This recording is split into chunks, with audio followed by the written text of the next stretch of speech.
আশুরার বা মুহররম মাসের 10 তারিখের কোনো সম্পর্ক নেই। এটা হচ্ছে আপনাদের সামনে হাদিস পেশ করলাম।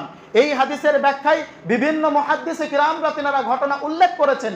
এই হাদিসের সঙ্গে বা এই ঘটনার সঙ্গে ইয়াউমে আশুরা বা মুহররম মাসের 10 তারিখের কোনো সম্পর্ক নেই। শুধু সম্পর্ক কি, যে এই তারিখেই জুমার দিনে তিনাকে শহীদ করা হয়েছিল।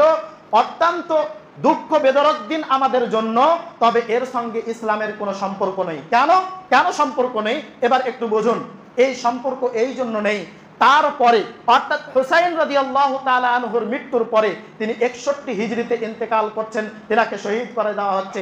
তিনার পরে জীবিত ছিলেন আব্দুল্লাহ ইবনে মাসউদ রাদিয়াল্লাহু তাআলা আন, তিনার পরে জীবিত ছিলেন আব্দুল্লাহ বিন উমর রাদিয়াল্লাহু তাআলা আন, তিনার পর একাধিক সাহাবা পৃথিবীর মধ্যে জীবিত ছিলেন।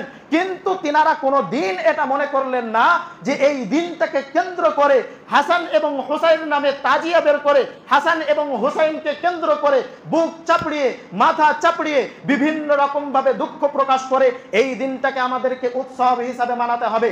অথচ আল্লাহ নবী সাল্লাল্লাহু আলাইহি সাল্লামের সাহাবা আল ইয়ামান রাদিয়াল্লাহু তাআলা আন তিনি বলছেন, কুল্লু ইবাদিন লাম ইয়াতাআব্বাদুহা আসহাবু রাসূলিল্লাহ সাল্লাল্লাহু আলাইহি সাল্লাম ফালা তা'বুদুহা। তোমরা যখন কোনো ইবাদত করবে, প্রত্যেকটা জিনিসকে তোমরা ইবাদত মনে করো না। কোন জিনিসকে ইবাদত করতে যাওয়ার পূর্বে তোমরা দেখে নাও যেটা সেটা সাহাবাদের আমল ছিল কিনা। হুসাইন রাদিয়াল্লাহু তাআলা আনহুর ইন্তেকালের পরে একাধিক সাহাবা জীবিত ছিলেন। যদি এটা দ্বীন হতো, যদি এটা ইসলাম হতো, যদি এটা ইবাদত হতো, যদি এটা ইসলামের সঙ্গে যদি কোনো সম্পর্ক থাকতো, তাহলে একাধিক সাহাবা এই দিনটাকে কেন্দ্র করে তিনারা দুঃখ প্রকাশ করতেন।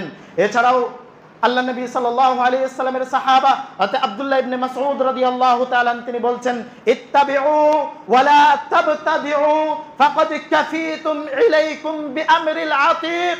তোমরা ইবাদত করো এমন জিনিসগুলোকে, যে জিনিসগুলো তোমরা সাহাবাদের মধ্যে পেয়েছো। তোমরা জাহিলিয়াত যুগের কোনো আমল করো না, কেননা সেই দিক থেকে তোমাদেরকে বাঁচিয়ে নেওয়া হয়েছে। তোমরা সাহাবাদের আমলগুলোকে লাজিম করে নাও। আমরা যদি একটু লক্ষ্য করে দেখি, এই যে কর্মটা একটা সমাজের মধ্যে চলছে, হাই হুসাইন নামক একটি কর্ম যেটা চলছে, এটা কি ইসলামের সঙ্গে সম্পৃক্ত নাকি জাহিলিয়াতের যুগের সঙ্গে সম্পৃক্ত? আল্লাহ নবী সাল্লাল্লাহু আলাইহি ওয়াসাল্লাম তিনি বলছেন, লাইসা মিন্না মান দারাবাল খুদুদা ওয়া শাক্কাল জুয়ুবা ওয়া দাওয়া বিদাওয়াতিল জাহিলিয়া।